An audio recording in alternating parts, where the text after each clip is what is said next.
हाँ, शुरू करें।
बढ़िया।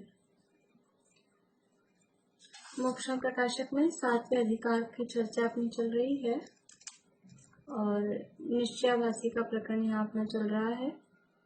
निश्चयाभासी अर्थात जो वास्तव में निश्चय का यथार्थ स्वरूप नहीं जानता, जीवन में निश्चय प्रकट नहीं हुआ, लेकिन भ्रम से अपने को निश्चय प्रकट हुआ ऐसा मानता है और व्यवहार का सर्वथा ही निषेध करता है। व्यवहार जो भी है वो तो बेकार है और बस निश्चय ही निश्चय, अपने को यानी निश्चय का आभासी वर्ड है, निश्चयाभासी, भ्रम से अपने को निश्चय प्रकट हुआ ऐसा मानता है और व्यवहार का सर्वथा निषेध करता है। वो जीव निश्चयाभासी है और ऐसा जीव मिथ्या दृष्टि ही है। जिसको निश्चय प्रकट हो जाए वो तो सम्यक दृष्टि हो, लेकिन ये निश्चय का आभासी है इसलिए मिथ्या दृष्टि है। उसकी विपरीत मान्यताएं और उसकी स्वच्छंद प्रवृत्ति की चर्चा अपनी हो चुकी है। अब उसकी किस तरह की प्रवृत्तियां होती हैं, बाहर में किस तरह की उसकी प्रवृत्तियां होती है, उनकी चर्चा अपनी चल रही है। उसके यहाँ 2 बिंदु अपन ने देखे हैं। कौन कौन से 2 बिंदु हैं? केवल निश्चयाभास के अवलंबी जीव की प्रवृत्ति, इसके 2 बिंदु। बोलिए सुनीता आंटी।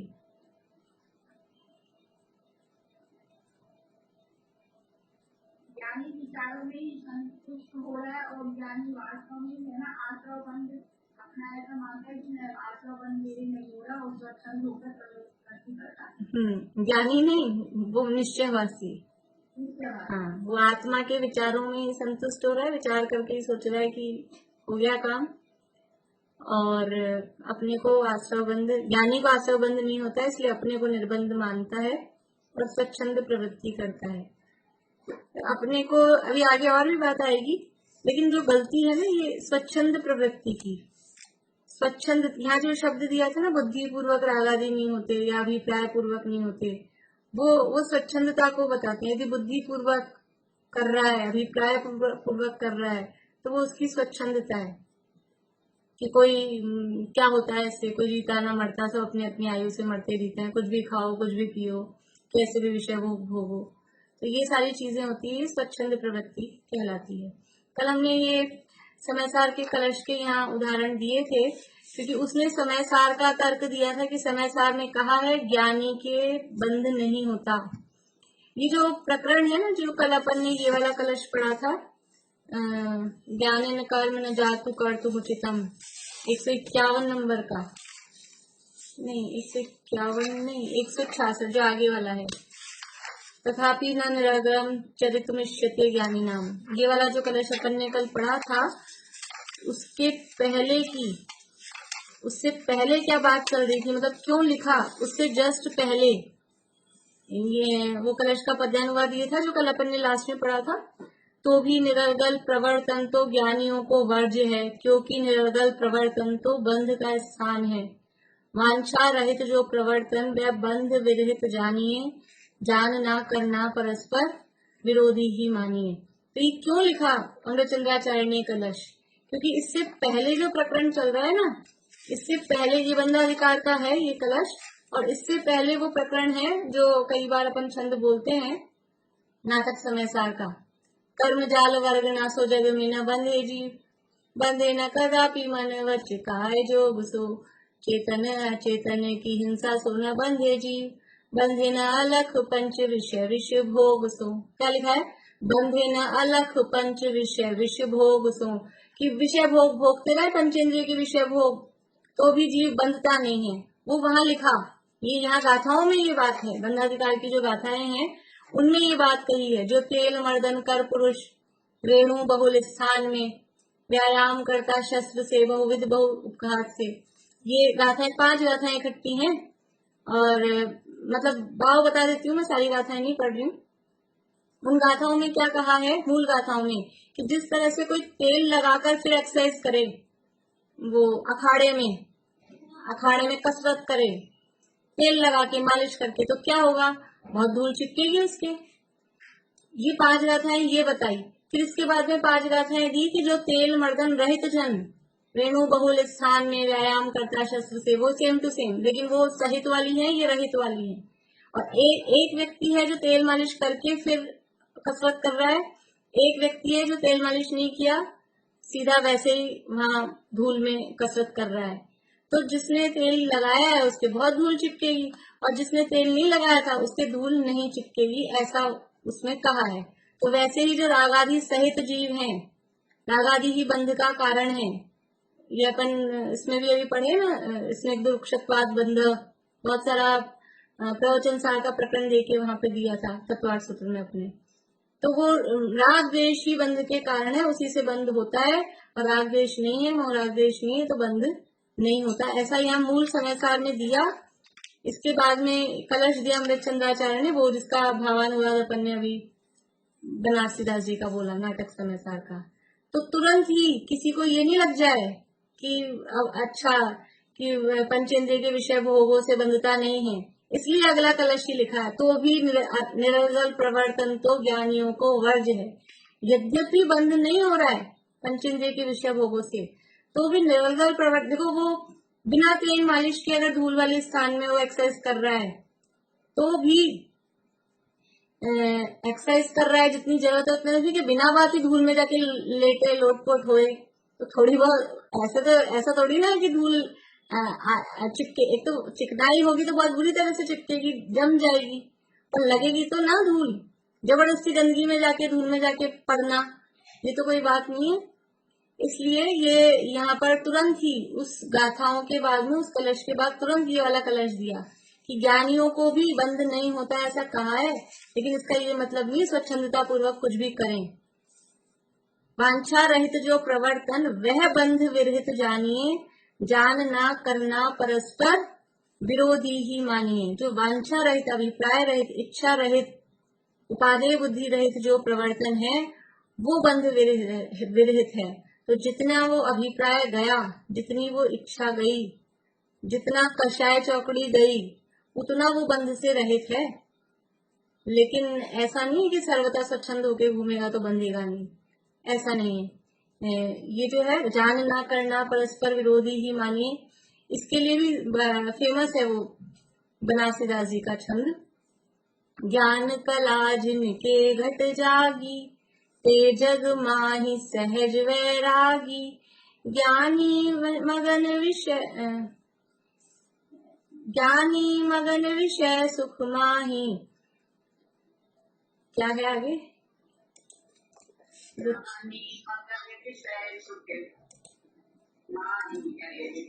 हाँ, यह विपरीत संभव नहीं।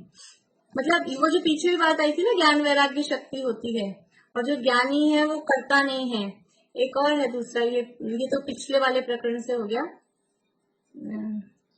ऐसा ये जो करता, जो जाने सो जानन हारा, जाने सो करता नहीं हुई, जो जो करता नहीं जाने सोई, इस तरह का एक और छंद है उसमें नाटक समय सार में। वो सब प्रकरण यही समय सार के ही हैं। मतलब कि ज्ञानी जिसके हृदय में ज्ञान प्रकट हुआ है वो मगन नहीं हो सकता। वो विषय भोग भोगता हुआ दिख सकता है, लेकिन वो उसमें मग्न नहीं होता, उसमें आसक्त नहीं होता, उसमें लीन नहीं होता। अभिप्राय बुद्धि पूर्वक वो उनको नहीं भोगता। ये भेद बताया। ये अंदर की चीज है, बाहर से तो एक से दिखेंगे, एक अज्ञानी भी विषय भोग भोग रहा है, एक ज्ञानी भी विषय भोग भोग रहा है। बाहर से दोनों एक से दिख रहे हैं क्रिया में, लेकिन अंदर वो आसक्ति का फर्क है। वो आसक्ति का, जैसे इसके लिए उदाहरण पहले प्रदीप जी ऐसा क्लास वगैरह लेते थे, उदाहरण देते थे। बिल्ली होती है, बिल्ली के हाथ तो होते नहीं है, तो वो अपने बच्चों को, वो ऐसा कहते हैं बिल्ली बच्चों को जन्म देती है, 7 घर बदलती है, तो शिफ्टिंग करती है, इधर से उधर ले जाती है। तो कहाँ से ले जाएगी? गोदी में उठा के, हाथ तो है ही नहीं, मुंह में पकड़ के उठा के ले जाती है। तो उसी मुंह से अपने बच्चों को उठा रही है, पकड़ रही है, और उसी मुंह से शिकार को पकड़ती है। देखने में दोनों सीन फोटो खींचेंगे तो एक सी आएंगे, मुंह में बच्चा है, मुंह में शिकार है, एक सी फोटो आएगी। लेकिन वो पकड़ में कितना फर्क है। बच्चे को पकड़ती है वो कितना आधार से पकड़ती है, और शिकार को पकड़ती है वो कैसा, बिल्कुल कि छूट नहीं जाए, निकल नहीं जाए, ऐसा। तो ऐसे ही बाहर से ज्ञानी और अज्ञानी दोनों विषय भोग भोगते हुए दिख रहे हैं, लेकिन अज्ञानी की आसक्ति कैसी है, जैसी बिल्ली की वो शिकार में, और ज्ञानी की आसक्ति कैसी है कि जैसी बिल्ली की वो अपने बच्चे के प्रति। तो बाहर से देखने पर क्रियाएं एक सी होती है, फोटो खींचने पर एक सा दिखता है, लेकिन ये अंदर का वो अभिप्राय वो अलग होता है। क्योंकि जिसके हृदय में ज्ञान प्रकट हुआ है उसके वैराग्य सहज होता ही है, और जिसके हृदय में ज्ञान होता है उसके हृदय में वो कर्तृत्व बुद्धि, कर्तृत्व बुद्धि गई तो भोक्तृत्व बुद्धि भी नहीं रहती है। क्योंकि कर्ता जहाँ होता है, अपन ने एक नियम पढ़ा था ना जब द्रव्य संग्रह में, कर्तृत्व और भोक्तृत्व पढ़ते समय, कि जो जिसका कर्ता होता है, जो जिस नय से जिसका कर्ता होता है वो उस नय से उसका भोक्ता भी होता है। कभी नय तो छोड़ो, तो जो जिसका कर्ता होता है वो उसका भोक्ता भी होता है, ऐसा। तो जहाँ कर्तृत्व है वहाँ भोक्तृत्व होता ही है। भोक्तृत्व मतलब पर्व समझ में आता है, कर्तृत्व और भोक्तृत्व शब्द, कर्तृत्व यानी करना और भोक्तृत्व मतलब उसका भोगना। अब ये तो नियम अपन ने बता दिया, जो करता है वो भोगता है। रोटी तो हम बनाते हैं, भोगते सब है तो अलग दिखता है, जो करता है वो भी भोगता है, लेकिन और भी लोग। लेकिन वास्तव में ऐसा नहीं है। जो असली कर्तापनापन निकाले हैं कि रोटी का कर्ता कौन रोटी का कर्ता, बोलो पारुल, रोटी का कर्ता कौन? हाँ, जो बना के लाया। नहीं, मोना भाभी बोलिए, रोटी का कर्ता कौन? आज गुरुदेव श्री की जन्म जयंती ना, थोड़ा सा गुरुदेव श्री के टोन पे चले अपन। बाई रोटी बनाती है कि नहीं बनाती है? हाँ, ठीक है, बढ़िया बात। तो बेला भाभी ने जवाब दे दिया था सही। रोटी का कर्ता आटा है, गेहूं है। बाई बनाने वाली स्त्री वो रोटी की कर्ता नहीं है। यह परिणाम की सकर्ता, जो उस रोटी रूप बना वो उसका करता है, और जो करता होता है वो भोगता होता है। इसलिए रोटी का भोगता कौन हुआ? रोटी का भोगता रोटी है। ये है स्वतंत्रता। हम रोटी को खाने वाले नहीं है, हम रोटी को खाने वाले नहीं है। रोटी की भोगता रोटी है, उसको भोग रही ना वो आड़ी पेड़ी गोल, वो तवे पे गरम हुई, वो सब वही तो भोग रही है। और कौन भोग रहा है? उसकी भोगता वही है सब। तो यहाँ ज्ञानी वास्तव में विषय भोगों का वो करता भी नहीं है, वो उसका भोगता भी, इस अपेक्षा से उसको भोगता नहीं है, ऐसा कहा। और वो जो जितना अभिप्राय उसका गया उस अपेक्षा से उसको निर्बंध कहा। लेकिन करणान योग के हिसाब से देखेंगे तो ऐसा नहीं सर्वथा ही निर्बंध हो गया है। जितनी कषाय चौकड़ी विद्यमान है उतना बंद भी है, लेकिन अध्यात्म में वो नहीं देखा जाता है।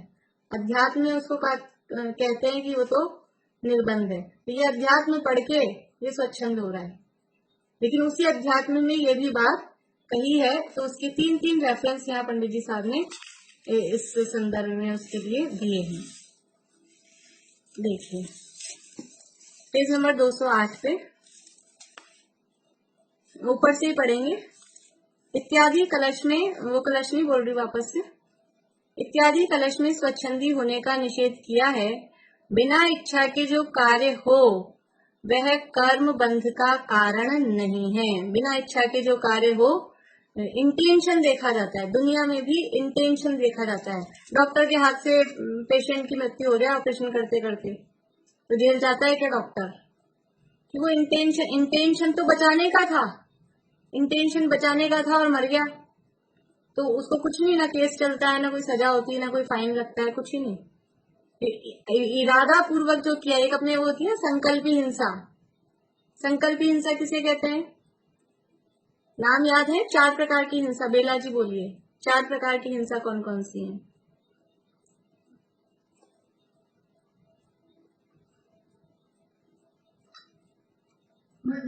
नहीं याद?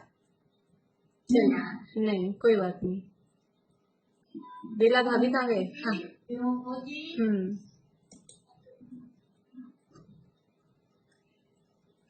बोलिए वर्षा भाभी बोलिए।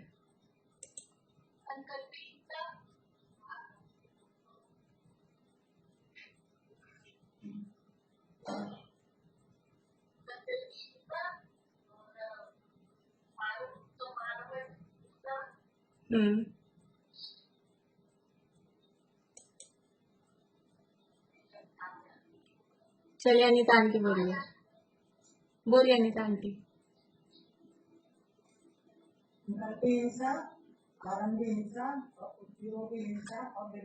हाँ, ये 4 प्रकार की हिंसा 4 प्रकार की होती है।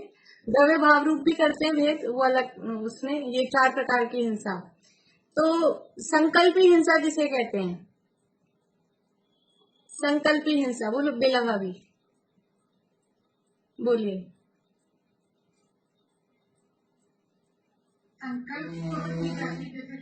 संकल्प पूर्वक, संकल्प का दूसरा शब्द बोलिए। जो इच्छा से की जाती है, चला के की जाती है, संकल्प। हाँ ठीक है। हाँ हाँ, पारुल आप कुछ और शब्द बोल रहे हैं, सही है आपका? नहीं, प्रीति बोलो। जानबूझ के, ठीक है शब्द, उसका पर्यायवाची बोलना है।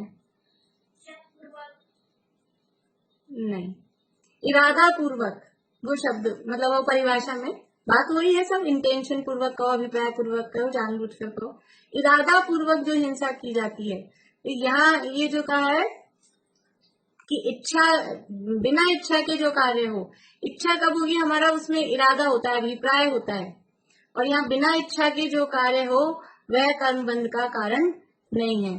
तो इरादा पूर्वक की जाने वाली हिंसा वो संकल्पी हिंसा कहलाती है। उसका तो ज्ञानी त्यागी होता है, सम्यक दृष्टि ज्ञानी भी है, तो वो संकल्पी हिंसा का त्यागी है, भले ही व्रत हो नहीं हो, लेकिन संकल्प पूर्वक, इरादा पूर्वक हिंसा नहीं करता। रामचंद्र जी ने तो की थी, युद्ध किया था, वो संकल्प करके किया था कि नहीं किया था? रामचंद्र जी ने जो युद्ध लड़ा, वो फिर उदाहरण दे रहे, सनातनी तर्क रख दे निश्चयवासी के। रामचंद्र जी ने जो युद्ध लड़ा वो कौन, वो संकल्पी हिंसा थी कि नहीं थी? बहुत बढ़िया, वो विरोधी हिंसा है, वो संकल्पी नहीं है। यद्यपि खुद तीर कमान उठा रहे हैं, खुद तलवार उठा रहे हैं, खुद लड़ने जा रहे हैं, लेकिन पहले बहुत प्रयास किए, समझाने का प्रयास किया, बिना युद्ध के दे दो, कर दो वापस, हमें कोई राज्य वाज्य कुछ तो चाहिए नहीं, लेकिन नहीं माना। तो क्या करें? न्याय नीति के लिए सामने से वो जबरदस्ती आ गया है, पत्नी को उठा के ले गया है, तो वो हिंसा करनी पड़ रही है। चलो खैर, हिंसा का प्रकरण नहीं है अपना। तो बिना इच्छा के जो कार्य हो वह कर्म बंध का कारण नहीं है। अभिप्राय से कर्ता होकर करे और ज्ञाता रहे, यह तो बनता नहीं है। अभिप्राय इरादा से इच्छा पूर्वक कोई काम कर रहा है, ठीक है मैं तो ज्यादा दृष्टा हूँ, ये तो हो रहा है, ऐसा नहीं होता है।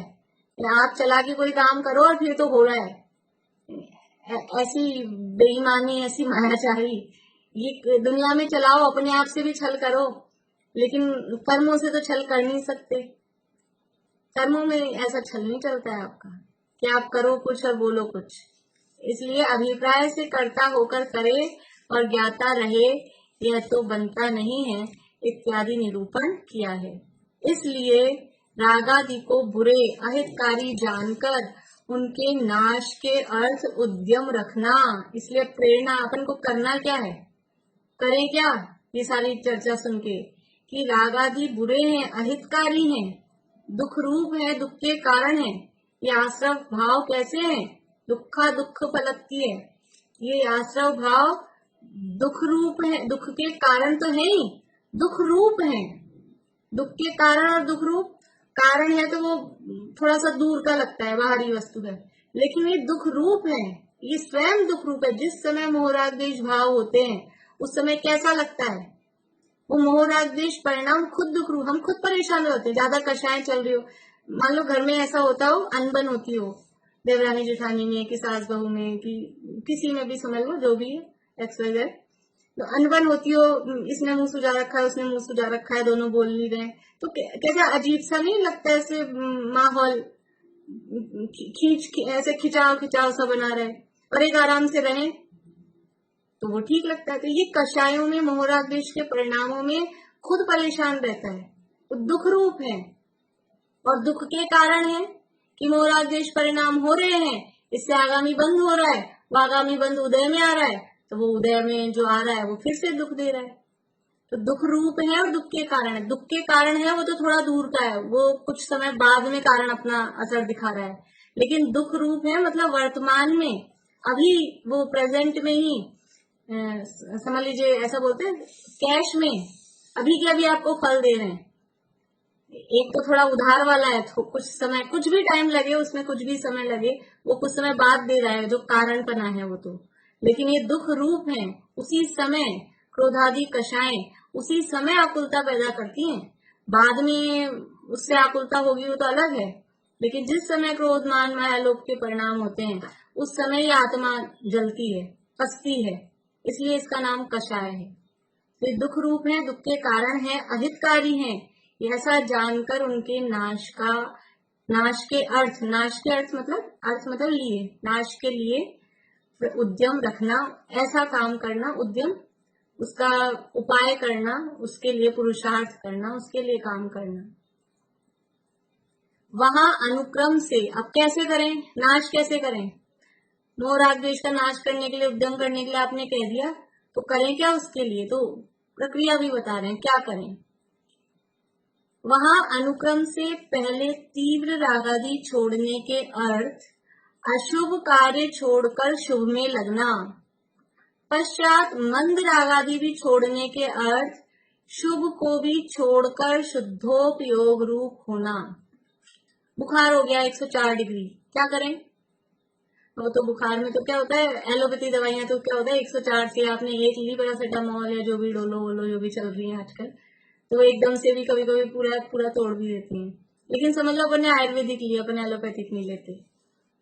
तो बुखार हो रहा है 104 डिग्री, तो क्या होगा, 104 से सीधा 98 पे नहीं आएगा, तो 104 से पहले 102, 101 इतना आएगा। तीव्र रागादि घटके भले मंद होंगे, और छोटे बच्चे होते हैं ना, और इतना तेज बुखार हो 104, तो उनको दवाई दो, चाहे पीने की भी हो, सिरप भी हो, तो वो वॉमिट कर देते हैं, वो झलती ही नहीं है इतनी तेज बुखार में। डॉक्टर भी कह देता है कि इतनी तेज बुखार में आप दोगे तो ले ही नहीं पाएगा। तो पहले क्या करो, पहले पट्टियां मतलब गीले टॉवल से पोंछो पूरे बदन को, पट्टी चढ़ाओ जिसे कहते हैं, तो पहले वो करो, तो वो करने से बुखार 102 101 आएगा, फिर दवाई दो। मतलब क्या है, तीव्रता को पहले मंद करो, तीव्रता से एकदम ठंडा हो जाएगा, एकदम नॉर्मल हो जाएगा, ऐसा नहीं होता है। तो अशुभ से सीधा शुद्ध में आ जाएगा, ऐसा नहीं हो सकता है। तो पहले अनुक्रम से यानी क्रम से। ऐसा नहीं कि आप सोच रहे हो कि मैं तो पूरा बस यहाँ पिक्चर हॉल से निकला और वहीं पे समय दर्शन कर लूं, कर सकते, मतलब वो कोई बात नहीं, वहां से कोई उपयोग है, लेकिन ऐसा विषयों में पढ़ा है या कोई बिल्कुल इस तरह के कोई विषय भोगों में पढ़ा है तो ऐसा नहीं होगा। तो पहले तीव्र राग आदि छोड़ने के अर्थ अशुभ कार्य को छोड़कर शुभ में लगना। पहले अशुभ काम छोड़ो जिसमें तीव्र राग हो रहे हैं, तीव्र आसक्ति है, तो हमको अभी राग तो है, तो घर वालों के प्रति जो तीव्र राग था, पहले अपने रिश्तेदारों को बुला बुला के जिमाने का परिणाम था, तो उन जिमाने का भाव तो है, तो अब उनकी तरफ का घटके साधर्मियों को, विद्वानों को, पंडितों को, उनको बुला के जिमाते हैं, तो वो तीव्र अशुभ परिणाम वो ऐसा भी उदाहरण जवाई को बुलाओ, जतीश भाई जी देते ज्यादातर, जवाई को बुला के भोजन कराते हो, वो शुभ भाव के अशुभ भाव, और साधर्मी को बुला के भोजन कराते हो, वो शुभ भाव के अशुभ भाव। तो वो जवाई में तो वो अपना लोक व्यवहार वाला रिश्ता है ना, वहां वो रहता है, तो वो अशुभ भाव के अंतर्गत जाएगा। और साधर्मी को हम केवल धर्म के कारण, धर्म से हमारा संबंध है, विद्वान हो, साधर्मी हो, जो भी हो, त्यागी व्रती हो, तो वो शुभ भाव के अंतर्गत जाएगा। तो पहले वो अशुभ घटाकर इधर शुभ में लगना, तो वो तीव्र जो राग है वो घटके मंद होगा। पहले तीव्र राग आदि छोड़ने के अर्थ अशुभ कार्य छोड़कर शुभ में लगना। पिक्चर के गाने सुनते थे और बाजार की चीजें खाते थे, आलू प्याज जो भी खाते थे, तो अब वो खाएंगे तो अभी भी, लेकिन अब वो कर्ण इंद्री का विषय है, नेत्र इंद्री का विषय है। पहले अशुभ रूप था, पिक्चर देखते थे, वो गाने सुनते थे, तो अब धार्मिक सीडीज देखो, भजन सुनो, प्रवचन सुनो, तो ये अशुभ से हटके शुभ में आ गए। आलू के खाते थे समोसे जो भी बना के, अब केले के बना के खा रहे हैं, तो ये इसमें फर्क है। वहां उसमें उस चीज में जो भी हमने चेंज किया है ना, पहले दही डाल के हर चीज बनाते थे, अब डीजल का समझ में आ गया तो हम चेंज करते हैं, नींबू की बनाने लग जाते हैं। तो ये सब चीजें जो हम कर रहे हैं वो तीव्र राग घट के मंद राग हुआ है, अशुभ से हटकर शुभ में आए हैं। उदाहरण की बातें हैं, मतलब पहले समझ लो नॉवल पढ़ते थे, अब जिनवानी पढ़ रहे हैं, धर्म की कहानियों की किताब पढ़ रहे हैं, ये सब इस तरह से। और पश्चात मंद राग आदि भी छोड़ने के अर्थ शुभ को भी छोड़कर शुद्धोपयोग रूप होना। ऐसा नहीं आपको कह दिया वो अशुभ छोड़ के शुभ में लग जाओ तो काम हो गया। पहले शिमला कश्मीर यहाँ घूमने जाते थे, अब तीर्थ यात्राएं जाते हैं, ये सब वो चेंज हुआ है, काम वही हो रहा है, घूमने वही जा रहे हैं, लेकिन वो उसका विषय बदला है कि पहले अशुभ विषय थे, अब वो शुभ रूप हुए हैं। देखो इसमें तो मतलब ऐसा हमको शिमला जाना है, उसकी हम तैयारी कर रहे हैं, तो वो अभी से तैयारी कर रहे हैं ना, तो वो पाप अभी से चालू हो रहा है। और समय शिखर जी जाना है और टिकट करा रहे हैं और फिर तैयारी कर रहे हैं, तो अभी से शुभ भाव बनने लग जाते हैं। मंदिर के दर्शन के लिए ऐसे कहते हैं कि सुबह उठकर मंदिर जाने के लिए हम नहा धो के तैयार हुए, तो उसका ऐसा पूरा वो क्रम है कि इतना फल, फिर आप निकले घर से तो उसका इतना उपवास का फल, या इस तरह से वो कंपेयर करते हैं। फिर आपको मंदिर का शिखर दिखने लगा और फिर आप वो मतलब ऐसा, तो वो इतने उपवास का फल, यानी मंदिर जाने में। तो जो हम तीर्थ यात्रा जाते हैं तो जो परिणाम उत्साहित हो रहे हैं, एक बार अरुण जी पंडित जी ने लिखवाए थे, पता नहीं ममता विजय संतान के किसके पास लिखे होंगे, मेरे पास भी लिखे हैं शायद, तीर्थ यात्रा के 13 लाभ है, ऐसा कुछ करके लिखवाए थे उन्होंने चर्चा संग्रह में से। तो कितने मतलब परिणाम कैसे उसमें रहते हैं, शुभ भाव में रहते हैं। तो वो अशुभ से हटके शुभ में आए, लेकिन यहाँ एंड नहीं है, फिर क्या करना है, मंद राग आदि भी छोड़ने के अर्थ। ये तो अभी हमारी कक्षाएं मंद हुई है, हमारी थोड़ी रुचि बदली है, लेकिन अब इसको भी, क्योंकि राग तो बुरा ही है, तीव्र बुखार कितना रखना, अब 102 आ गया तो ठीक है, दवा देने की क्या जरूरत है कि नहीं, बुखार रखनी होगी नहीं है, अब इसको भी हटाने के लिए अब दवाई दो और प्रयास करो, जो भी है पट्टी लगाओ। और तो मंद राग आदि भी छोड़ने के अर्थ शुभ को भी छोड़कर शुद्धोपयोग रूप होना। अभी उसमें भी पहले हम कहानी की प्रथमानियोगी पढ़ते थे, फिर धीरे धीरे द्रव्यानुयोग पढ़ने लगे, अध्यात्म में रुचि लगाने लगे। इसमें भी स्टेप बाय स्टेप, पहले पूजा पाठ में इसमें वही करते थे, स्वाध्याय में नहीं बैठते थे, प्रवचन में नहीं बैठते थे। अभी धीरे धीरे प्रवचन में भी बैठने लगे, एक के बाद एक। फिर अब ये सब करने लग गए, तो अब उपयोग आत्मा में भी शुद्धोपयोग रूप होना, अकेले पढ़ना, स्वाध्याय करना, ये भी शुभ भाव है। और ध्यान के लिए बैठे, सामायिक के लिए भी बैठे, तो उसमें पाठ कर लिया कि कुछ वही शब्दों से विचार कर लिया, वो सब शुभ भाव के अंतर्गत है। तो वो शुभ भाव भी छोड़कर शुद्धोपयोग रूप होना, पहुंचना तो वहां तक है, लेकिन सीधे वो अशुभ से वो शुद्ध में नहीं पहुंचा जा सकेगा। उसके लिए अनुक्रम से मतलब स्टेप बाय स्टेप, पहले तीव्र राग आदि छूटे तो मंद में आएंगे, और फिर मंद को भी छोड़कर। लेकिन मंद को चला के नहीं छोड़ा जाएगा, मंद अपने आप छूटेगा। अभी नीचे बता रहे हैं, देखो आगे इसको, इस पैराग्राफ को और पढ़ लेते हैं। तथा कितने ही जीव अशुभ में क्लेश मानकर व्यापार आदि कार्य व स्त्री सेवनादि कार्यों को भी घटाते हैं। भाई अशुभ खराब है, अशुभ में दुख है, तो क्या करते हैं कुछ जीव, व्यापार भी कम कर देते हैं, और स्त्री सेवनादि जो पंचेंद्रिय के विषय भोग है, खाने पीने में, भोग विलास में, वो सब कामों को कम कर देते हैं। अच्छी बात है, व्यापार कम कर दिया, विषय भोग कम कर दिए, अच्छी बात है। क्यों कर दिए? क्योंकि अशुभ में रहना अच्छा नहीं है, ये सब अशुभ काम है, तो वो कम कर दिए। तथा शुभ को है जानकर, क्योंकि उन्होंने कहा है ना ऊपर, मंद राग आदि को भी हटाओ, मंद को भी छोड़ो, तीव्र राग भी छोड़ो और मंद राग भी छोड़ो, ऐसा कहा है। राग पूरा का पूरा छोड़ने योग्य है।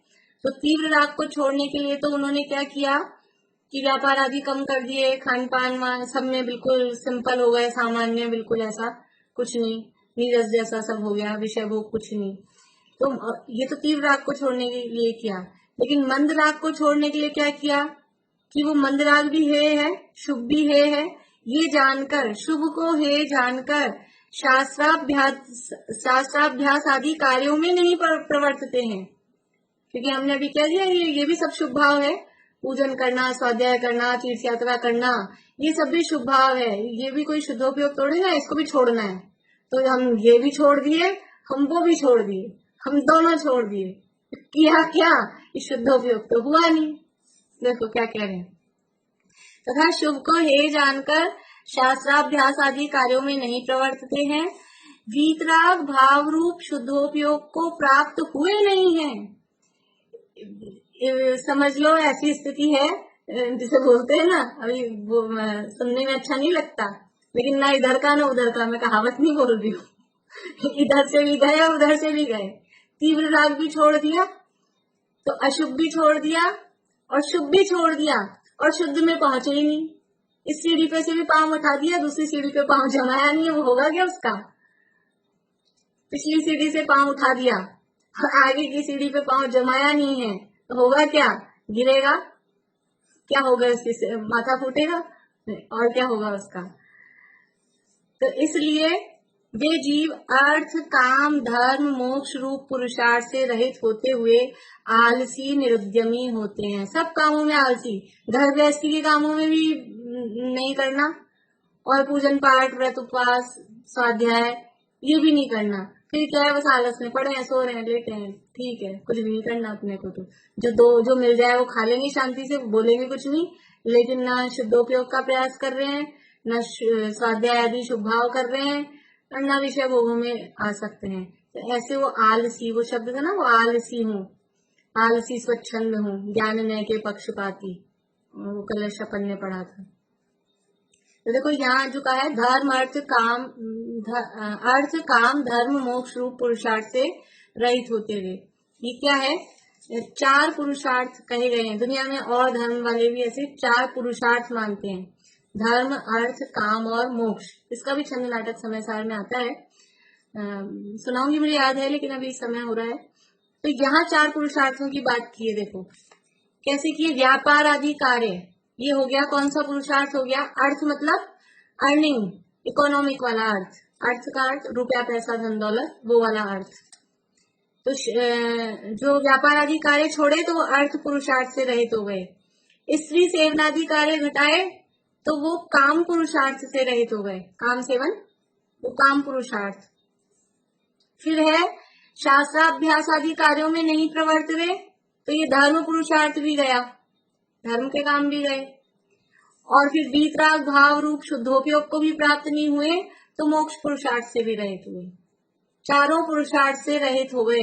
भैया तो तुम संसार में ही कुछ कर लेते, संसार के विषय भोग ही भोग लेते, वो भी नहीं भोगे, और धर्म में भी कुछ नहीं हुआ, न मोक्ष प्राप्त हुआ, न धर्म किया, न संसार के सुख भोगे, न मोक्ष में पहुंचे।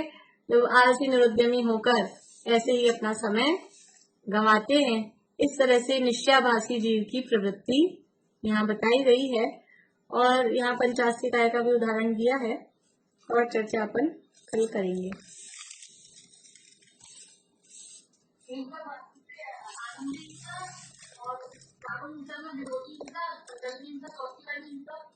संकल्पी उद्योगी आरंभी, संकल्पी आरंभी उद्योगी और विरोधी। ठीक है,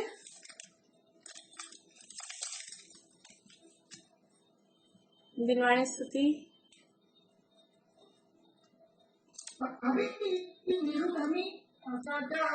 निरुद्यमी मतलब कुछ पुरुषार्थ नहीं कर रहे, कुछ एफर्ट नहीं कर रहे, बस ऐसे ही बैठे हैं, प्रयास नहीं कर रहे। उद्यम मतलब प्रयास समझ लीजिए आप, कुछ प्रयास नहीं कर रहे, बिना प्रयास के ऐसे ही बस।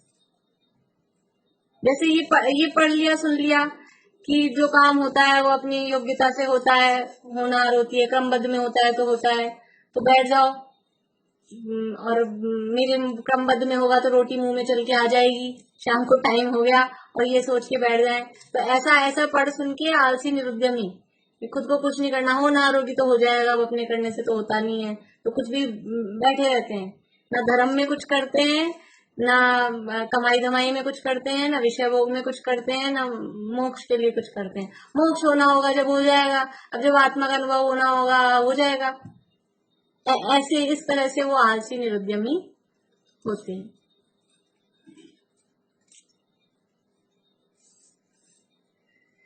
हाँ भाई, किन किन किन ने बोल लिया, किन किन ने नहीं बोला, मेरे को ख्याल ही नहीं आता है। ममता भी आप बोलेंगे? आप बोल चुके हो क्या? जिनवाणी स्तुति करो ना, बोलिए आपने अभी तक। बोलिए, आवाज चालू करके बताओ ना। अरे आवाज तो चालू करो आप। हाँ नहीं बोली। हाँ तो आप बोलिए।